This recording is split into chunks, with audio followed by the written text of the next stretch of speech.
Thank you, John, for inviting me to speak at your facility. We have a great topic for Darwin's Day. Today we're talking about our beginning. What happened in that miraculous moment that changed us from the chimpanzee, or a common ancestor to the chimpanzee, to who we are today? Was there a voice that whispered in our ear? Was there a light in the sky? What happened that brought us to this stage? I believe that we can find that answer: time. Time is what separates us from the chimpanzee. Chimpanzee can tell you that they had a bad day last week. They can't tell you what day it was or what time it was. Chimpanzee can tell you that they will birth in the future. They can't tell you it's 1 month or 2 months ahead. That's something that separates us from the chimpanzee and all the other animals in the kingdom. I believe that first timekeeping started with the stars, the moon, and the sun. Chimpanzees can look at the night sky, and as far as we know, they don't see Orion as a man or Ursa Major as a legged animal. Chimpanzees and other animals may be able to guide themselves by the stars, but they can't find those images in the skies to tell them where they are in time and in space. The evolution of the stars, or monitoring our time through the night sky, is the zodiac. And of course, this image has a zodiac with the calendar around it, so that you can tell yourself where you are throughout any day, any time throughout the year. But this is a fairly modern invention that dates back more significantly in time to hunter-gatherers who didn't have the zodiac as we know it, but they had another way of charting the night skies. But of course, we can't talk to chimpanzees about this because they wouldn't understand it. And the reason they can't understand it is that they can't project their psyche into the cosmos. And chimpanzees can't look into the rocks and see a face, or into the clouds to see an elephant or a leaping horse. These are characteristics that, as far as we know, are unique to us. Well, the constellations started early, and around the world we can see fundamentally same constellations. Ursa Major is a legged animal, typically as a bear and a she-bear. Orion is seen as a man, a hunter hero, and Orion typically chases a group of people, typically women, in the stars of Pleiades. The star Sirius, the brightest star in the night sky, is often associated with a dog. Of course, it doesn't look like a dog. So Orion looks like a man, Ursa Major looks like a legged animal, but Sirius itself is an anomaly. And if you go around the world, you can find these on multiple continents: Native Americans in Siberia, the Tuareg of Saharan Africa, Australians, and among the ancient Greeks. In this image here, we have Orion, who has a hunched back.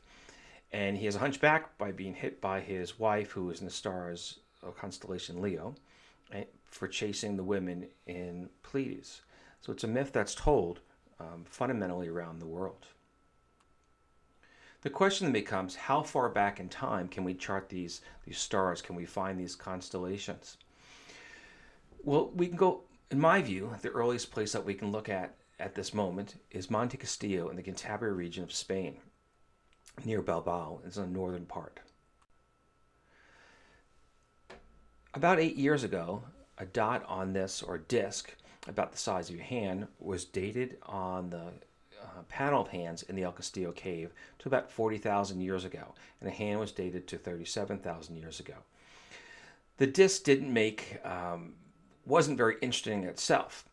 What does it mean? You know, there are patterns of discs here, but how do we find out any meaning with them?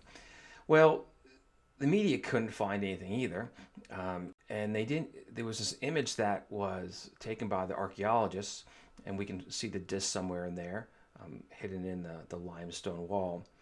Instead, and with another image from the same cave, in the El Castillo cave on the Gallery of Discs, from 34,000 years ago. And this is a much more interesting panel. We can see a clear designs of red discs that run across. We're drawn into those red discs in the same way we're drawn into a red car, or red lipstick, a red disc, how we're drawn into the signage of McDonald's and Dairy Queen. where it's an instinctual reaction that we're drawn in to see those red discs. Well, if we look beyond those red discs and we fight our basic instincts, we might learn a little bit more about the panel, and we'll see this teacher who whispers into the ear of his apprentice. And you can see the teacher with his kind of darkish looking hair. He has a large nose and his chin. And the apprentice uses his eyes are two red discs. You can see his flared nostrils and his slightly open mouth. He's listening attentively. What might he be listening to? A story, a myth, maybe directions. But he's listening to something that's important to him, something that's important to the next step on his journey. Well, on the shoulder of that teacher, we can see a fledgling golden eagle. We can tell it's fledgling because of the white down on its flanks. And this eagle has not yet flown. We can, based on the size and the shape and the height of this eagle, we can actually time it to a mid-June time period. So it tells us that the artist wasn't etching what he saw in the cave, but what he saw in the world around him. And perhaps he did bring this fledgling eagle into the cave with him, but he's telling us about a specific time and place. And what might he be telling us? Well, perhaps he's telling us about this elephant. The elephant with the ear back and the trunk down, it looks like it's drinking. You can see it's walking towards something. And there's another elephant on the same panel, and this elephant has its ears up and trunk raised. You look at that wincing eye, it appears to be in distress. Well, those elephants are actually made from the same ears and trunk. You can look at them side by side. You can turn your head 90 degrees. So this artist is telling us about multiple perspectives. The physicist David Bohm said the ability to perceive or think differently is more important than the knowledge gained. So today, we all have seen elephants before. We have all seen people whispering to each other's ears. What we haven't seen is someone shapeshift two elephants from the same fundamental form. On that same panel, we can see this speckled mare, and the speckles are made from the red discs. This is a Brasiliensis horse, which is a fairly short and stocky horse compared to like an Arabian strain. You can see the mane stands upright. The horse appears to be leaping. And in that same space as the horse, we can see this individual I call the cosmic man. He's wearing a mask.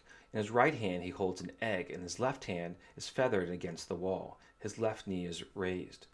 His mask, on his left, you can see the eye, and on the right side, there's no eye, but rather a eagle's beak. And you look at the lower part of the chin, you can see, in fact, his chin and his teeth.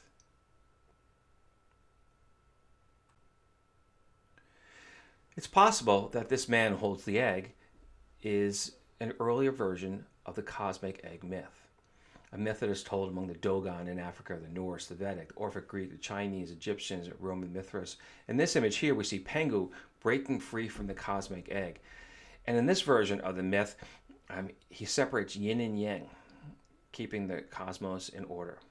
In another version of the myth, he separates the earth and the sky, very much like the Titan Atlas in Greek mythology. The Roman Mithras image, you can see the hero breaking free from the egg, and the constellations are around him. And what we're talking about here in this cosmic egg is the breaking from a singularity. There was a point in the universe that this egg, where everything sprung forth, and that is the indigenous or hunter-gatherer myth. It's possible that that myth goes back deeper in time. There's 25 egg shells from the ostriches that were broken and thrown into the fires. We can see those pieces of them here. So perhaps the myth goes back deeper in time. In modern times, we can look at that myth through the work of the Belgian priest, Georges Lemaitre. Georges Lemaitre wrote a paper, The Hypothesis of the Primeval Atom, which postulated an expanding universe. In that expanding universe, all the constellations, all the stars are moving apart. When Lemaitre first came out with this idea, Einstein said, "Your math is correct, but your physics are atrocious." He was ridiculed for this idea, and which was called an orgasmic moment, and he was ridiculed by it was called the Big Bang, which we now use in modern physics. Pope Pius XII came out in favor of the cosmic egg, well, actually Lemaitre's version of it. He said that science now proves there was a creation, therefore there must have been a creator. It wasn't until years later that Edwin Hubble observed an expanding universe, and this became commonplace, or this theory commonplace in science. And now we call it the Big Bang, after the orgasmic moment that was ridiculed for Father Lemaitre. It's an eternal question. What happened first, the chicken or the egg? Well, going back to the panel, we can see that a horse in the front again, and behind the horse is our cosmic man who merges with the horse. He's not riding it per se, rather he's become a centaur in the Greek tradition. We can also look at that cosmic man behind the mask, and you can see that the eagle's head coming off, the beak's coming off the side of his head. On the right side, we can see the eye. And if we turn it 90 degrees, that mask is a transformation from the teacher who spoke into the ear of the apprentice. So going back to the work of David Bohm, we're seeing multiple perspectives. We're learning how to see the world differently. And on the same panel, we find another character who holds the egg in his right hand. He has with the mask on, and his left hand is feathered, just like the cosmic man.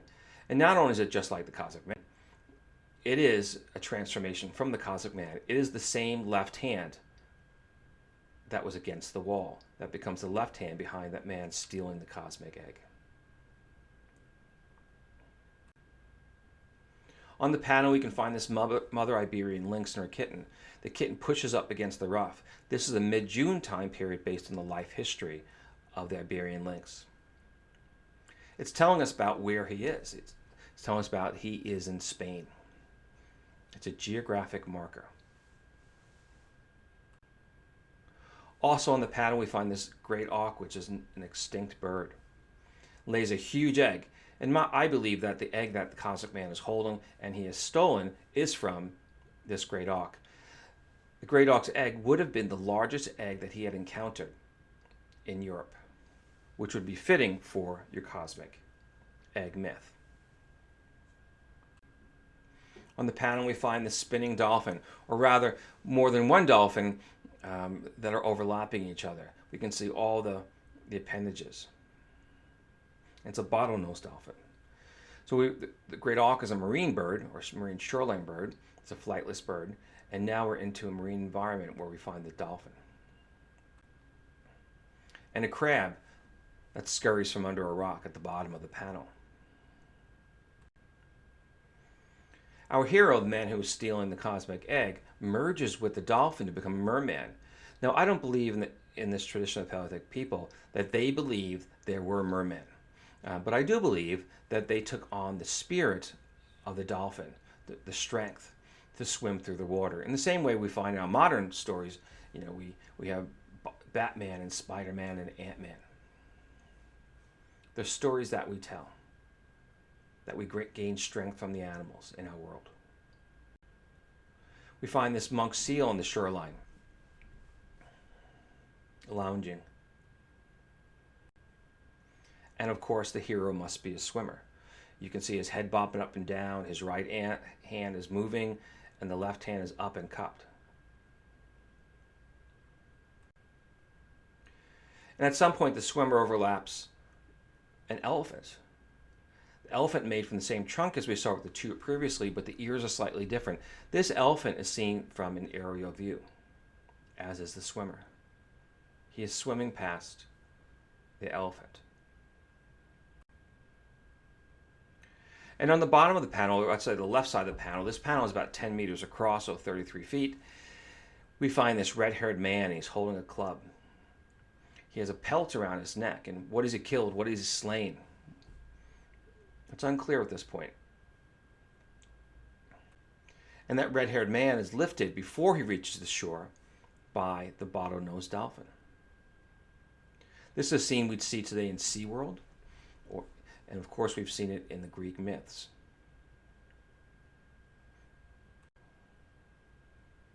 There's a dog, a companion dog, a Spitz, in the same area as the red-haired man. You can see the Spitz's furry tail flipping up on its back, and its front paws are crossed.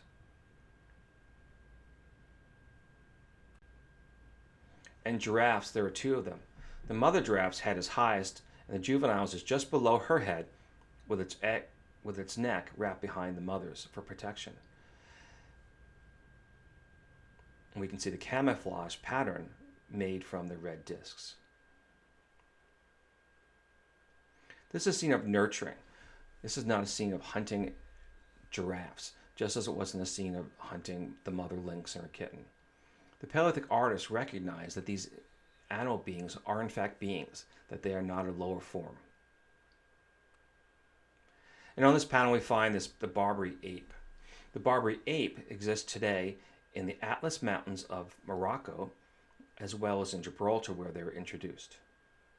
This one's quite clever. You can see its arms and legs are folded over in the same way as this pictured Barbary ape.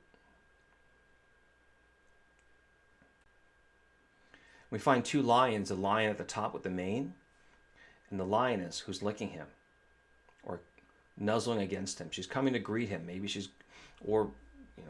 licking off some of his food. But again, we're looking at a touching, empathetic scene between the animal beings. This is not about hunting or being distressed from lions. We have a mother bear and two cubs. This one took me a while to figure out. I often considered that the cubs were swimming, or they're jumping, or maybe sleeping. But I kind of look back into the life history of the bear. These bears the juvenile bears are climbing. And what the mother bear does is when she calls for distress, she teaches the cubs to climb up the tree. And at the point that she departs from the bears, she makes a sound for distress. The cubs go up the tree, and she takes off. The muzzles of these bears are conical, suggesting that they are more of a yearling than are early out of the womb. On this panel, we find the oldest effigy of a female. She has braided red hair. She has full cheeks and a staunch chin. But she doesn't look very happy. You look at her eyes. Her eyelids are raised. And her face, her mouth looks like she's grimacing. She's not happy about something. And maybe it's this crocodile at the top of the panel. It's huge. And of course, if any of us saw a crocodile in our environment, we would be grimacing, more likely to run. But the crocodile is really just protecting its young just below her belly. And the artist used the red discs to create a stripe or molten effect on the juvenile crocodile. We can put these animals together into a story, into a pattern. A story in the night sky as the Greeks saw it. A, at the top, to the north, is the constellation Hercules, which is our cosmic man. B is Aegea, the eagle. C is Lacerta, the lizard. D is Pegasus, the horse. And it's the winged horse because the winged horse has merged with the eagle. E is Pisces, which in Paleolithic record they found as the dolphins. And F is the sea monster, Cetus, which is in fact a seal. But of course a sea monster sounds much more interesting in a story than a seal. And one can envision hearing a seal bark in the night and think about monsters or something like that. G is Perseus, the strong swimmer. And I believe it's also the body of the elephant. H is Aruga, which is the head of the elephant, and I is Taurus, the trunk of the elephant. J is the Lynx constellation. M is Ursa Major. And if you look at if you remember back, we had the mother bear, which would be that area where we see the M. And between the two legs of the constellation would be those conical heads. N is Leo the lion. L is Draco the crocodile. So now we have a source of dragons, which came from this crocodile. K is Cygnus the constellation, which derives from the great auk. O is the constellation Gemini, which is the Barbary ape, and the two bright stars in Gemini, Castor and Pollux, are the Barbary ape's eyes. Q is Sirius, the bright star in the constellation Canis Major, which was our Spitz dog, the companion dog of the hero, who of course is P. Orion. Now in this version of the story, the hero is traveling from the north to the south. The image was etched in Spain, and then he travels back again. On his way back again, he looks at the stars as he returns, and a northerly star would be Ursa Major, for example, and that would guide him home. In the Hermetic tradition, as we find from the ancient Greeks, this would be as above, so below. And it's not just the stars, but all those animals we found in his environment are also indicative of where he is. So the Iberian lynx and the horse is from Europe, whereas the giraffe is to the south in Africa.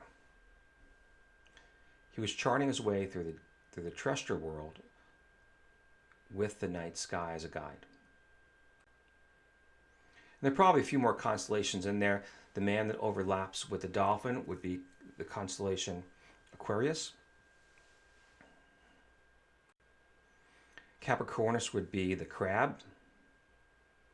And Sagittarius would be the centaur, the man who merges with the horse. The Greek Ptolemy cataloged many of these constellations. And there's always a question about where he found them. Ptolemy was the head librarian of the Library of Alexandria, so he had all the good books at his disposal. And when Ptolemy outlined his constellations, they overlapped with each other, very much like this Paleolithic cave image. And I would suggest that the reason that they overlap with each other in the Paleolithic cave image is because the cosmic egg hasn't expanded yet. And that's the story on that panel. So where did Ptolemy get his information from? It's unclear, but it's for sure he didn't invent it. Robert Newton, who was a professor of history and astronomy, wrote about Ptolemy. He thought that Ptolemy was a fraud because Ptolemy chronicled constellations that he couldn't have seen in his time and place. Perhaps he had a reference from an earlier time, someone that had been to the Paleolithic caves. We go back to this great auk. This bird, the flightless bird, is almost extinct. Was this truly an image of a cosmic rebirth, or is this a yearly renewal? Native Americans in the Northwest have a first salmon ceremony where they recognize the salmon that come up are coming up from the great almighty. They're giving it to them. They don't recognize that the juvenile salmon ran out to the ocean and came back again, at least not in the original practice, the original traditions. And so it was the salmon coming up are a yearly renewal for the Columbia Basin tribes. And perhaps the breaking of the hatching of the egg from the great auk was the equivalent to the salmon coming up from the Pacific for the Native Americans, thus it being a year renewal and not the Big Bang. We can learn something from these images is that there are myths that pass through the seasons of the night sky as constellations and stars, projecting man's psyche into the cosmos. Characters that are light years from Earth, but still within the grasp of the human imagination. And of course, this is a trait that chimpanzees don't have. And so we are able to chronicle this important information, not just because we can see it, but we can have some myths, stories that pass on what was true to us. And returning back to this teacher and his apprentice, probably a little more than a story than we've had so far. But it is a story that's been told all around the world. And of course, we tell this story of the hero through Luke Skywalker in Star Wars. And in this image, we see Luke with his lightsaber in the same fashion as this hero with his club, and the damsel in distress just below him. And in the saga of Luke Skywalker, in the second movie, The Empire Strikes Back, Luke is drawn towards a cave, and he asks Yoda, "What's in there?" And Yoda says, "Only what you take with you." Very much like when we came into this program tonight, we all started looking at the red disc with the same blank slate. And we learned about ourselves through the panel itself. And this hero's journey idea was popularized by Joseph Campbell in his book, The Hero of a Thousand Faces. Campbell said that this fundamental myth is told all around the world by different peoples that we have no historical contact with. So he said there must have been some deeper root. He thought it was in Siberia, but some deeper root when people had been in overlap with each other to have this same story. But it really was much further back in time. We can see it now to at least 34,000 years ago in the Gallery of Discs in Spain. I believe it's much older, into the hundreds of thousands of years ago in Africa. But that's another slideshow. Joseph Campbell drew much of his work from Carl Jung, the Swiss psychoanalyst. And Jung went down this road of a common mythology through a dream. And in this dream, he walks into an older home and he sees the furniture, which he recognized of the Renaissance versus his own time. As he walks down the hallway, the plaster starts chipping off, and he thinks this plaster is more of ancient Rome or Greece rather than the Renaissance. He continues down into a room, and in that room, there's a trap door, and he opens up the trap door, walks down into it, and he's into like a cave. And there's pottery shards and there's two skulls. And in his dream, he comes to this concept that the Paleolithic mind is actually still his own, and that there's a common mythology of people.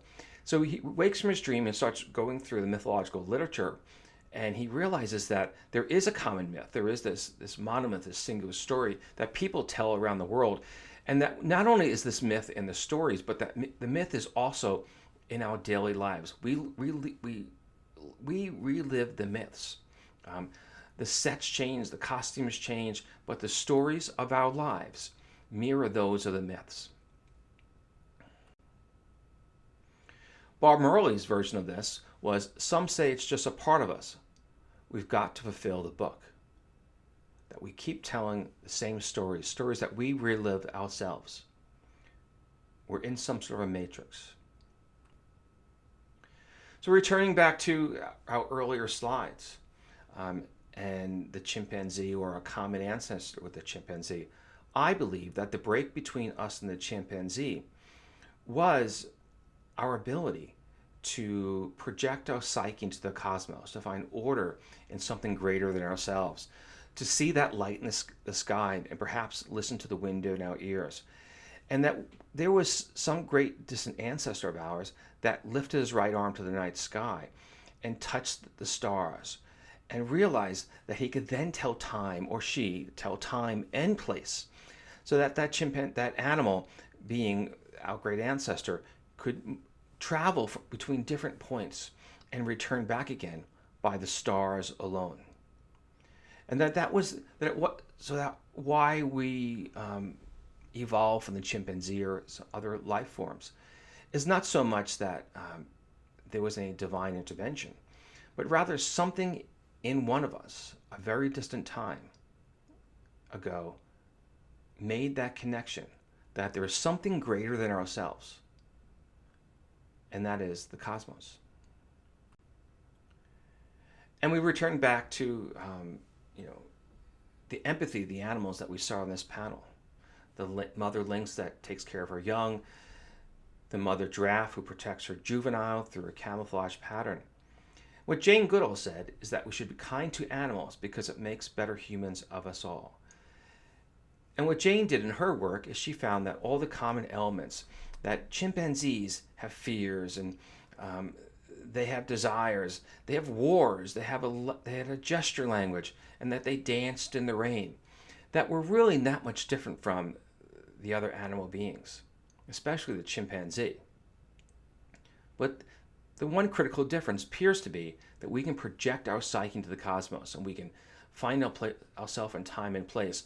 But with that, we also bring in the anxieties of the futures and regrets from the past. We lost being in the moment. That spiritual place.